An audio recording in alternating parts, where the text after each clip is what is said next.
we've been talking about concepts like innovation and trust and good people and transparency. And these are values, right? Mm-hmm. And we are ethicos. One of our focus, I would say the main one, is to include these values in the HR processes, like, for example, recruitment or development, or even outplacements. So values are, we try to have values present to be coherent with organizations' ways of doing and acting. So Gary, how do you think values can be linked into the HR processes you're working on every day? Yeah, values are so, it's very much like trust, which is a type of a value in and of itself. Values, it's one of those things, at least for me, we can tend to get so busy in our day-to-day work, we don't think about it. And that's probably the way it should be.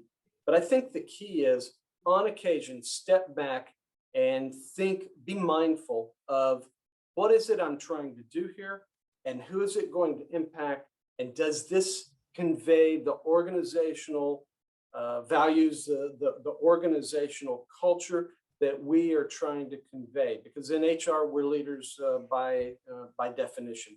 And we need to work with our line managers, our senior most leaders, and trying to convey the notion that not only in HR, but also, and especially, I would argue, senior leadership needs to specifically, explicitly talk about values. Take a page, pull out your, the code of conduct, or however, it comes in many different stripes in different organizations, but and have the leader talk about values. And I think it's so powerful to be told in a story, as opposed to saying, it shouldn't be done in a rules-based way, as we all know, do this, don't do that, but be kind, and those kinds of things. But I think it's powerful in a story. I remember a senior leader I worked with only a few years ago who stood up and he talked about, it had to do with the safety issue. And there was an employee, and he didn't have direct responsibility. He was a general manager over several large facilities, but there was a very serious employee accident. And he actually very just organically, spontaneously, he started off and he was talking about just all the factual elements that had led up to it. But then he went to the site because the situation was so serious to see what had happened, the root causes, all the investigation and the things that they had put into place. And then he was recounting this. This had happened years before. He was telling us about this experience in a leadership team meeting. And even then, several years later, he got emotional about telling what had happened. Well, what values did that tell the senior leadership team? Well, it showed that he cared. It showed that he was deeply concerned about safety. He didn't read about it in a report and let it go. He traveled there. He was in one part of the country. He flew to another. And so there are, without trying to belabor the point, storytelling can be tremendously powerful, I think, in conveying values. And for example, how do you link values, for example, in your recruitment processes, Gary? How do you include values, or how do you look for these values in a recruitment process? Oh yeah, that's so critical in today's time frame. And several years ago, I was privileged to be on an executive or a leadership council for, and at that time it was called D&I, diversity and inclusion, and now we've migrated a little bit and added E in there, which is equity. So it's diversity, equity, and inclusion. And I think that's one thing that always needs to be front and center when we're going through recruitment. We all have biases about everything, almost everything in life. And they're, in rare occasion over the years, I found a particular people manager, somebody who's hiring, to be truly biased, but that's very rare. I mean, very rare. Most people have no intention to let their bias slip into the recruitment process, but we do. It just happens. And you don't have as much hair as I'd like to see. You speak funny. You got anyway. You got all these biases, and so we have to find ways, we ourselves in HR, and then also try to find ways to teach and coach our hiring managers on how to minimize, and to the extent possible, and systems, actually talking about technology helps tremendously in this nowadays, in maybe not totally eliminating but minimizing the bias that creeps into our recruitment process. And the same thing then goes for promoting people. When you go for promotions, bias also creeps in, and again, the list goes on. Bias is part of the entire employee life cycle, from recruitment all the way through the time they exit the company, hopefully at retirement. But there are many ways that values creep into our HR activities on a day-to-day basis. I just gave you one specific little sliver. There are also many hard decisions that we have to make. We'll go into a situation, let's say we're conducting an investigation, and something occurs which we just know has, through the investigation, has not occurred. We have to be very mindful of that. Let's say it's a manager, some kind of action that's wrong toward an employee. We have to be, let's say this happens to be a super high performing manager, he or she is a superstar, but they've done something wrong. You have to be very mindful of that as you're going through the investigation, and try as much as you're able, not only in the way we process the investigation, but then in the outcome, cautioning our leaders, the people who make the final decision in the matter, what's the right thing to do. Sometimes it's glaringly obvious. Very frequently, it falls into a true gray area. And so that's the time, I think, to take a step back, take a deep breath, and think through, what do we want this to say to people when we finish this thing up? What is our action? Because people are looking, they're watching everything we do all the time. And even more so today with the advent of the technology the way it is, and social media and everything. So we just need to be mindful of how our values affect others, the outcomes in the company reputation, our culture. Those are the things that, if we do a good enough job, those cultural aspects attract people. They'll bring in the best and brightest people, and it allows us to reap many benefits from ethical, value-based management practices. Yeah.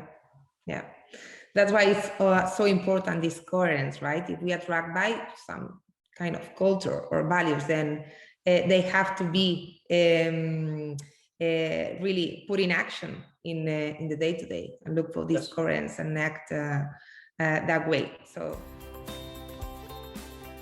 we talked about the present, the past, and let's talk a little bit about the future. Because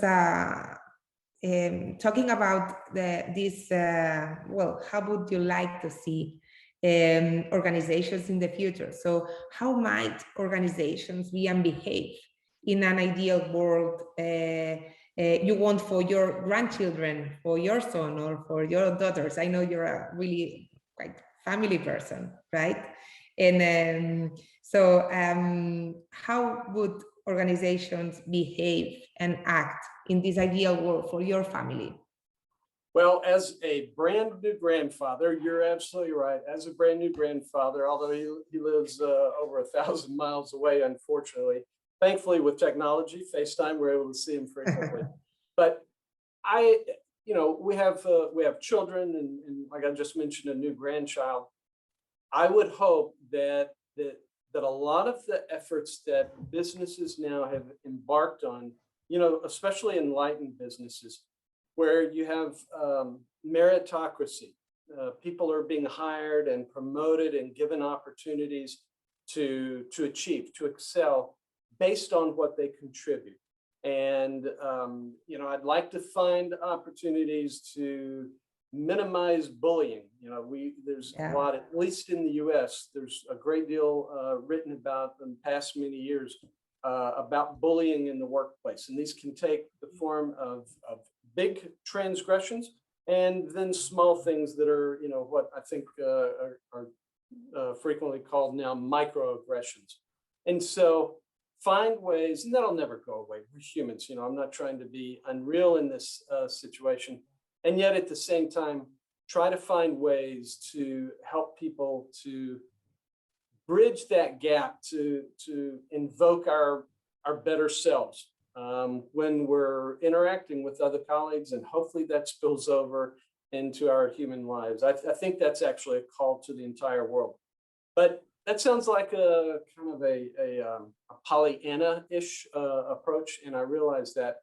But those are the types of values that I hope that our daughters and our grandson, grandchildren would be able to get into into companies and enjoy. But also the whole notion of I mentioned it a minute ago, diversity, equity, inclusion. I think that is just so important, and it goes beyond just these are values of the company. And once companies start to really lean into them and live them, it goes to everything with gender gap or gender-based rather pay gaps, pay inequities. It goes to, again, opportunities for advancement or for just exciting assignments. Those are the kinds of things that I see already in many organizations, and I've been fortunate to be part of organizations which place high value on that. So I'm certainly not saying it's non-existent, but I think that those approaches need to just continue to span the globe, and to cover our workplaces, because they, people. Take an athlete for an example. What I was about to say is people feel safe, or when people feel safe, they are at their very best in terms of performance. And I think about athletics. I'm not a great athlete, but I've heard and read that great athletes perform best when they feel safe. So if you have this, they know what they're going into.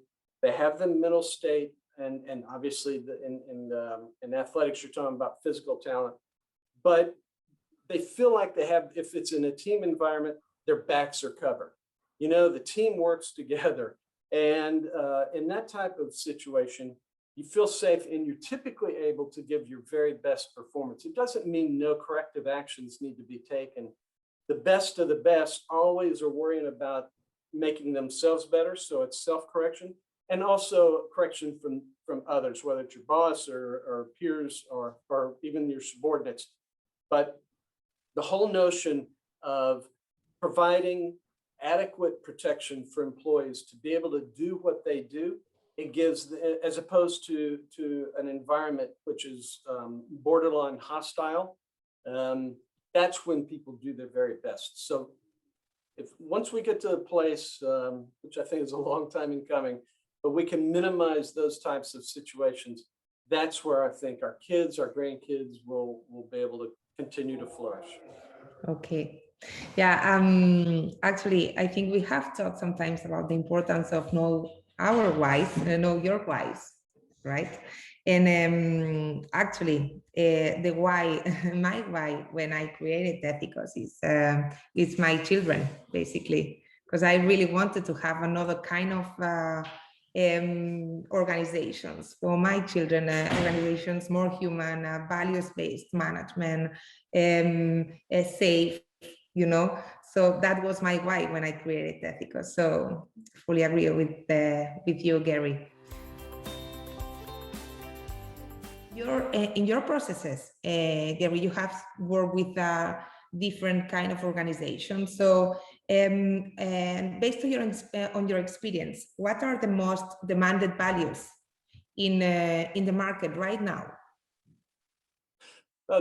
So demanded values, I think are the time-worn values. The tried and true, meaning do what you say you're going to do. Be trustworthy. Get things done. You know, that you, again, going back to productivity. I will say there's been, again, here in the US, there's been a huge, almost an epidemic of its own kind, where people will start work and then they will just leave. And it's not just us. We've seen it in the companies I'm with, and I've seen it in other places, and it's been being widely written about. And I think it's the nature right now of the pandemic, but even before the pandemic, I think that finding ways to help people really connect to the company. It's not all on the employees. It's very much, it's a bilateral, it's a mutual arrangement and agreement. But on the employee side, people need to come with the values of wanting to learn the business, contributing in the best way possible. And sometimes that means following, and sometimes that means leading.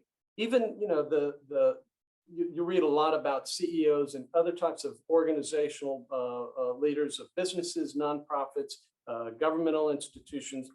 The very best will talk very freely about most of the time they're leading, obviously, because that's what their role demands. But there are many cases also where they're followers. You know, they will allow somebody else to be leading, and it does all kinds of good things. Obviously, it gives people development opportunities, and in most cases, the CEOs are not, or whoever fill in the title or the role, they're not necessarily the subject matter experts. So it gives other people a chance to shine. And so my point is, we all have leadership and followership situations, and it needs to be situational. I'm a big believer in situational management, although that's not exactly what situational management is, but it gives people an opportunity to shine, and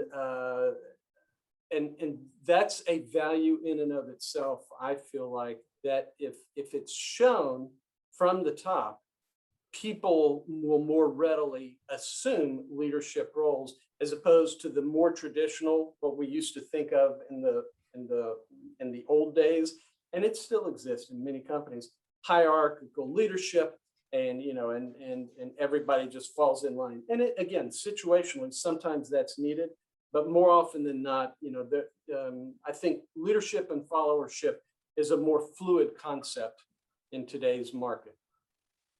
Good. Gary, we're close to finalize the interview, so quite quick. Yeah. So I was wondering if you could share with us any question that has not been asked and you think it's important to share, or you want to comment?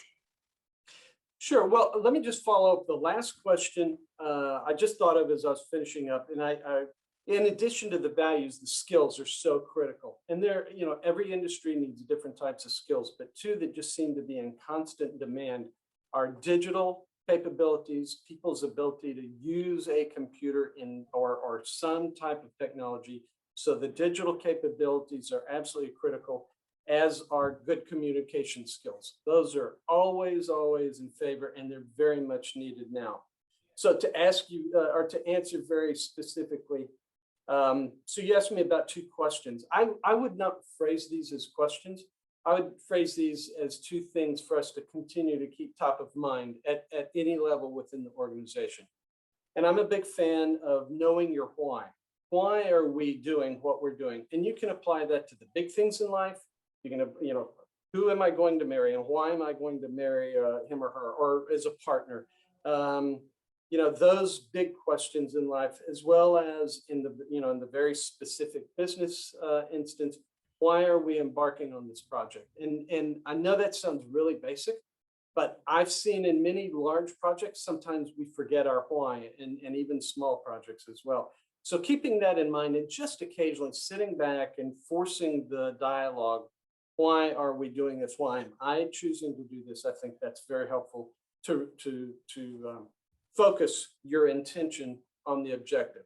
And the last thing I would add to that, the second question, I would add to that would be learn how to reframe. That's been so helpful for me over the years. I don't know who initially told me that, but I learned it early on. And what I mean by that is, if you take a look, think about a camera or a lens, a piece of specialized video equipment, you can get very close and see a beautiful bird, and see all the colors and the details. Then you jump back up into, say, outer space, and you completely lose the bird, obviously, and even the details of the forest that the bird might happen to be in.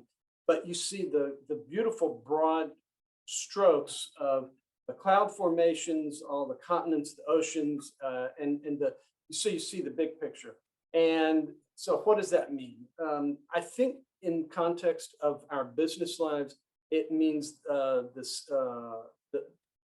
having the ability and making the time on occasion. You don't do this on a daily basis, but making time to really take a look at what it is that we're doing. It follows on the question of why, and seeing things from different perspectives. Because you can have you're going to have a really bad day, and if you start to critically analyze why it's going badly, or a good day for that matter, but you don't want to critically analyze a good day. Just leave well enough alone, right? But on certain situations, think about how you can look at an issue or a problem in a different way to reframe it, because so many of the issues that we face, I think, both in our personal as well as in our professional lives, deal with what we're telling ourselves, what is going on, and the meaning that we attach to that. So those are not questions that I don't think you answered, but just comments that I personally think they're valuable from almost a coaching perspective.